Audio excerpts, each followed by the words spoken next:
Ladies and gentlemen, welcome to another episode of my prep and road to 2024 USPA Nationals. This is a day that I dedicate solely to recovery in every muscle group. But I do place a heavy emphasis on focusing on my knees because 2 years ago, I started dealing with something called patellar tendinitis, an ailment that I went to physical therapy for that's helped me recover in a big way and help improve my squats in a big way. And in today's video, we're going to walk through all those movements that help fix my broken knees. So just to give you guys a little bit of a background, I've never been a comfortable squatter up until probably 2 years ago. At the beginning of my fitness journey, I started off pretty strong in the leg department, primarily because I had my uncle who was a master trainer there to always correct my form. And then I started college and I wasn't able to train with him as consistently, and not having someone there to kind of give me those cues and tell me, hey, you're doing it wrong, or hey, you need to go a little lower, or hey, you need to widen or shorten your stance, kind of made my squat form a lot more inconsistent than it was before. And this over time led to some mechanical issues with my squat that I just wasn't aware of until I started to feel pain years down the line. But one thing that was pretty consistent, even when I was training with my uncle, was the fear of hitting proper depth. If I go back and pull up some of my old workout videos, it's a little rough. It's borderline embarrassing how I was squatting. And, obviously from a confidence standpoint, my uncle would always let me do it wrong first, correct me afterwards, have me lower the weight, tell me where I went wrong, and then reattempt the set properly. And this is a principle that I kind of carried with me when I eventually became a certified trainer and I saw a client doing a set wrong. I wouldn't stop the mid set. I'd let them go through the movement, feel the movement doing it wrong, then we correct it so they can go through the motions of doing it right. But over time, something happened with my squat form where it just wasn't clicking. On top of not having that confidence of having someone there to spot you all the time, I just couldn't carry the same intensity that I had on bench with squat. And over years, it just kind of manifested in me having this huge imbalance between not just size in my upper body and lower body, but training intensity in my upper body and lower body. I was way more afraid to get stuck at the bottom of a squat than to get stuck at the bottom of a bench. It's just that because I'm such an upper body dominant person and I'm a much better pusher than I am a puller, the confidence on a bench is significantly higher. The confidence on a military press is significantly higher. I'm more willing to go up in weight in those movements because I'm a lot more confident that I'll get the weight up. Just pushing is my forte. And because pulling was so much harder for me, I just didn't carry that same intensity due to the lack of confidence. So I'd go into every single leg workout with about 50% the intensity that I would for a chest movement. And over time, it just kind of showed in my progress or lack thereof. I just wasn't being mindful of form. I wasn't being mindful of mechanics. I just go into a leg day, ready to squat, just on just whatever mindset. Now, it wasn't until I started working with the coach that I'm working with now that we finally started working on our first program, and he has me get under a squat bar, and I was not comfortable at all. He immediately noticed that my form just wasn't right, the mechanics weren't right, but there was a lot of room for improvement. And obviously, as a coach working with a new client, it's his job to kind of build that up, take what he's got, which was somebody with a shitty squat form, and kind of build that person up to a point where they're where they need to be. And over the course of the next few years, my form got better, mechanics got a little bit better, and I was adopting better practices when it came to squatting. But before I continue with the story, let me just quickly explain what you're seeing me do. I'm transitioning from a high squat to a low squat where I'm engaging all my muscles and recruiting all of them at the high portion of the squat. And as I come down, I'm kind of disengaging and then re-engaging back into a high squat. And I have those bands wrapped around my ankles to create some added resistance from the ankle all the way up to the hip. That added resistance then maximizes the activation of all the muscles within the kinetic chain from the ankle all the way up to the hip, which includes the muscles and ligaments around the knee joint. If I had to rank which movement I learned in PT that I love the most, or I feel like was the most effective to helping fix my patellar tendinitis, it was that movement right there. Now, very shortly, you're going to see me transition into some reverse weighted step ups, which is a very simple concept, but is a lot harder to execute than it looks. Now, this movement is definitely essential for me because it mimics a downward walking motion, like walking down the stairs, which if you ever dealt with patellar tendinitis, is actually really uncomfortable and painful sometimes. Yes, that's how bad it can actually get. So by doing this movement and focusing on a nice slow eccentric with some resistance can actually help stabilize the knee if it's done consistently. Now, this movement also specifically targets a muscle in your quad called the vastus medialis oblique. Now, this muscle, as well as the rest of your quad muscles, attach to the quadricep tendon, which is connected to the patella, which is subsequently connected to the patellar tendon. Essentially, it's a movement that helps build the endurance and stabilize one of the muscles that support that patellar tendon. Now, back to where I left off. Now, after those few years of working with my coach, my squat had gotten a lot better, but it wasn't perfect. It definitely was better than where we started, but it still needed a little bit of work. But the specific mechanical issues wasn't that big of a deal because at the time, I was training for bodybuilding. And during those bodybuilding preps, I would rarely squat if I even squatted at all. I don't think I had a single barbell back squat on any of my programs when I was training for bodybuilding. I could remember some front squats, I could remember some goblet squats, but barbell back squats, not so much. Instead, we would do compound leg movements that would mimic a barbell back squat, but didn't require as much stability because the movement would actually help stabilize for me. So we'd focus primarily on a lot of plate-loaded leg machines. Hack squat, front squat, power squat, pendulum squat, all those different squat variations. Those machines giving me heavy assistance on my stabilizers allowed me to basically squat knee pain free because I didn't need to be as mindful of mechanics and form because the machine itself is putting me in the exact mechanical position that I need to be to complete the movement. Obviously, I'd still need to stabilize a little bit, especially with my core, but in terms of the amount of stabilization I need to do with a back squat, I'm recruiting a lot less stabilizers with these supplemental movements. And because I was getting ready for a bodybuilding show, I was training hypertrophy, meaning 8 to 12 reps. So with an emphasis on muscular growth, those supplemental squat movements were more than sufficient for bodybuilding. There was also a safety factor when it came to that because as I get leaner and leaner and more depleted, I don't want to be doing movements that can increase the risk of injury. Because anybody that's done a bodybuilding show knows when you start to get depleted, you start to feel a lot weaker. The energy isn't the same. And that can reflect in a big way when you're doing a compound movement like a squat or a bench, where you're noticing you can't move the same weight that you could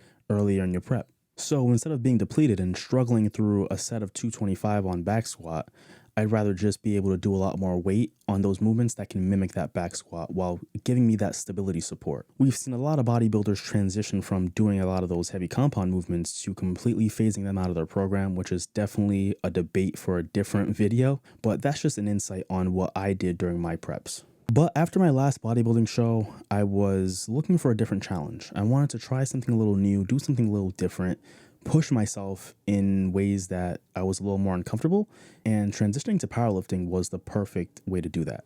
Powerlifting was something that I'd always been interested in, but because my squat was just not proportionate to my bench, I was not comfortable pursuing that outlet yet. As a matter of fact, powerlifting was almost out of the question because I had this mentality of I can't squat or my squat sucks. And I realized that that was just a bullshit way to look at it and an excuse to not kind of push myself a little more. And if my squat sucked, I realized I needed to make it not suck, improve it. So after my last show, I set out on the goal to compete in powerlifting within the next 6 to 8 months. And me and my coach got to work. We immediately started doing back squats again.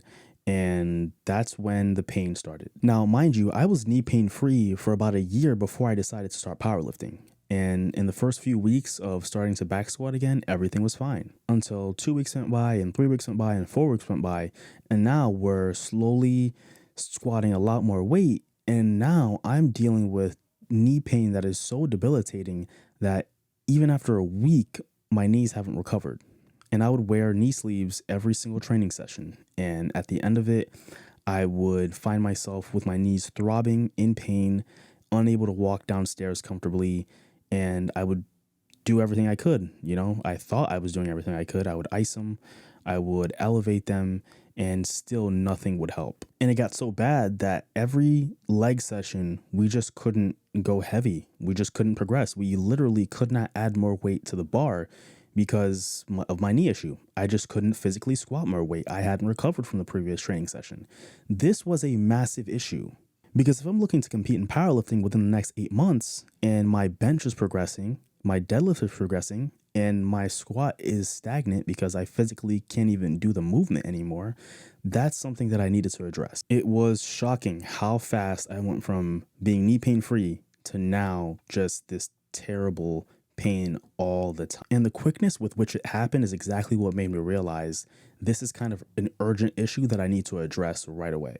I was nowhere near the age where things like this are supposed to be happening naturally. There was clearly something really off, and for a few weeks I dealt with the ego hit of realizing that I was 23 with knee pain and understanding that that shouldn't be the case.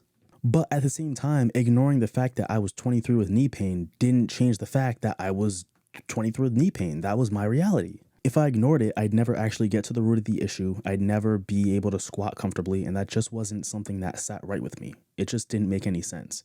If I'm on this fitness journey to be healthy for as long as possible, I do not want to be avoiding squats for the next 20 years. That was just nonsense to me. And I couldn't be confident enough to enter a powerlifting meet knowing that I wasn't going to be making the progress that I needed to make in all three movements. I didn't necessarily care how much I squatted.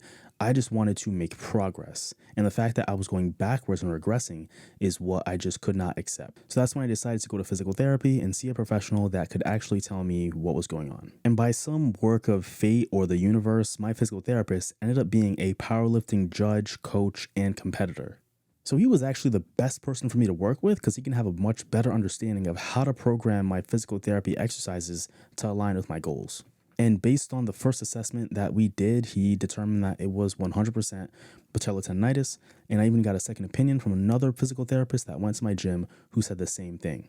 Now, what I was told before I even started physical therapy was that this type of recovery was going to suck. It was going to be long, it was going to be arduous, and in the words of the physical therapist that went to my gym, brutal.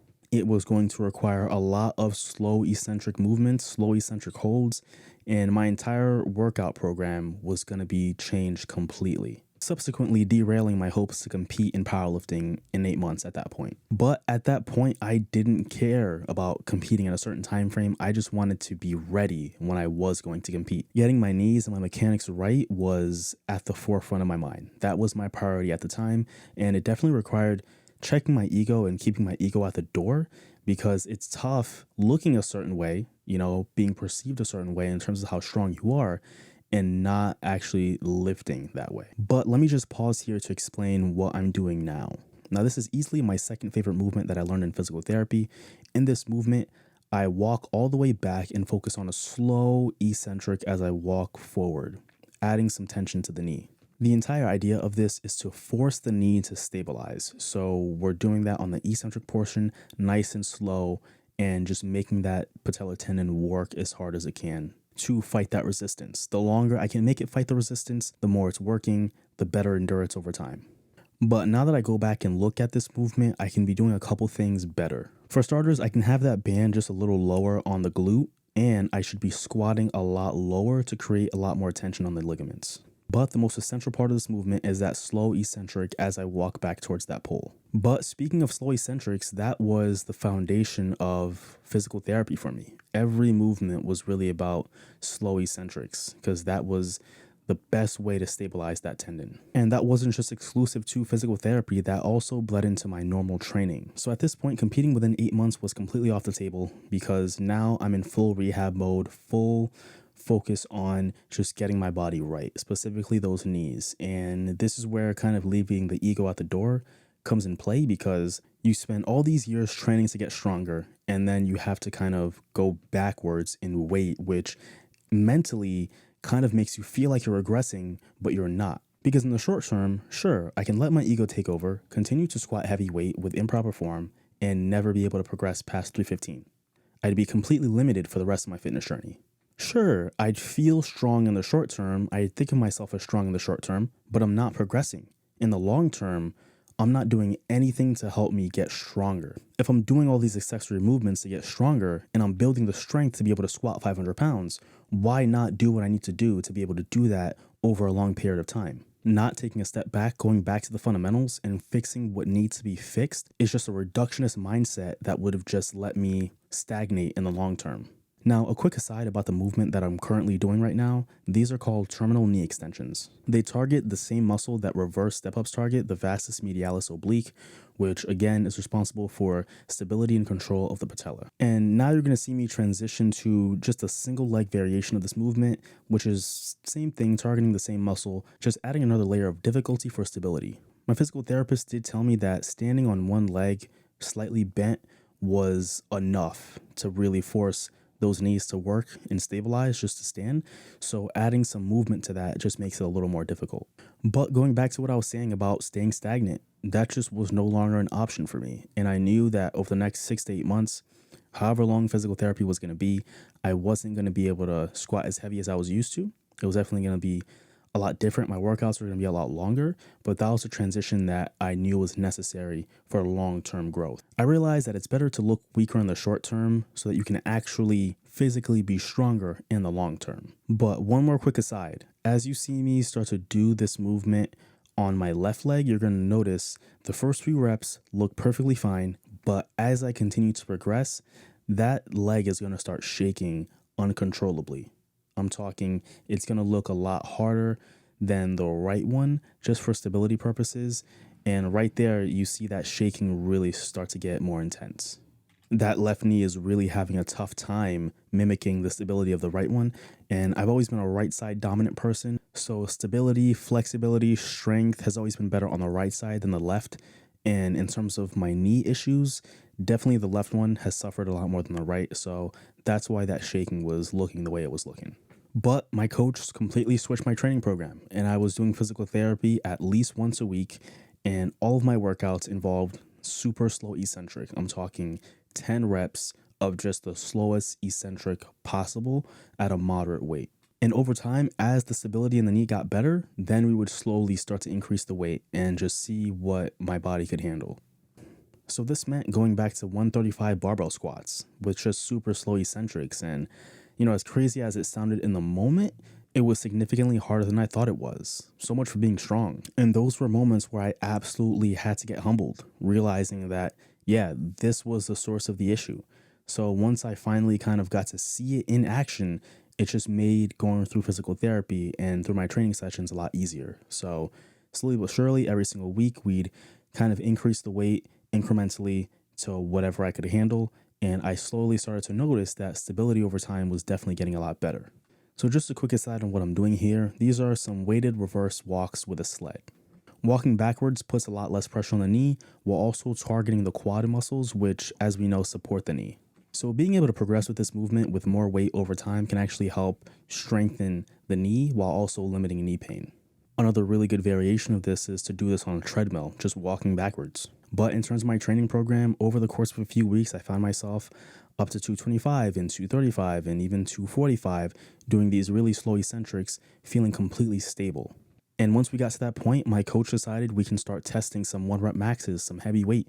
And weight that would have me leaving the gym limping due to severe knee pain was weight that I wasn't only able to hit comfortably, but able to hit with perfect depth, perfect form, and I was ready for more. Prior to physical therapy, I couldn't squat without sitting down because my knees just didn't have the strength and the stability to be able to hold a squat at a parallel position. Hitting parallel depth on squat requires all the recruitments of those ligaments. So I literally found myself having to squat as deep as possible because I physically couldn't do it any other way. And that was not just severely limiting how much weight I can squat, but it was the direct cause of that patellar tendinitis. Because by physically sitting down that low with that much weight, I'm now severely limiting the amount of muscles I'm recruiting.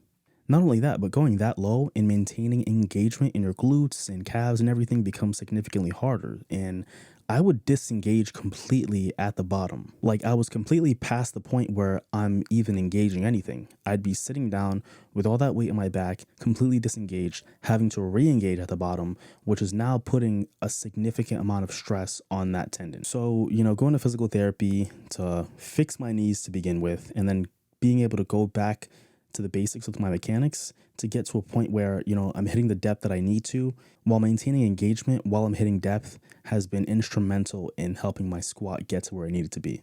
But right here, I'm just doing some extra movements that I recently discovered. These are banded knee extensions, which has also helped a lot with knee rehab. Because this is a lying movement, I'll save this for the end. And now you're going to see me transition to a completely different variation of this movement with my leg elevated. But in terms of my rehab, I never thought I'd see the day where I could be squatting anywhere near 400 pounds without some kind of terrible knee pain. But working on that stability, working physical therapy every single week, it was absolutely grueling. It was tough. That physical therapist was not lying. It was a grind. I had to stay consistent with it, sometimes twice a week. And it wasn't just physical therapy at my physical therapist's office. It was physical therapy at the gym. I'd have to do that for my warm-up. I'd have to create a warm-up that consisted of everything that I learned in physical therapy.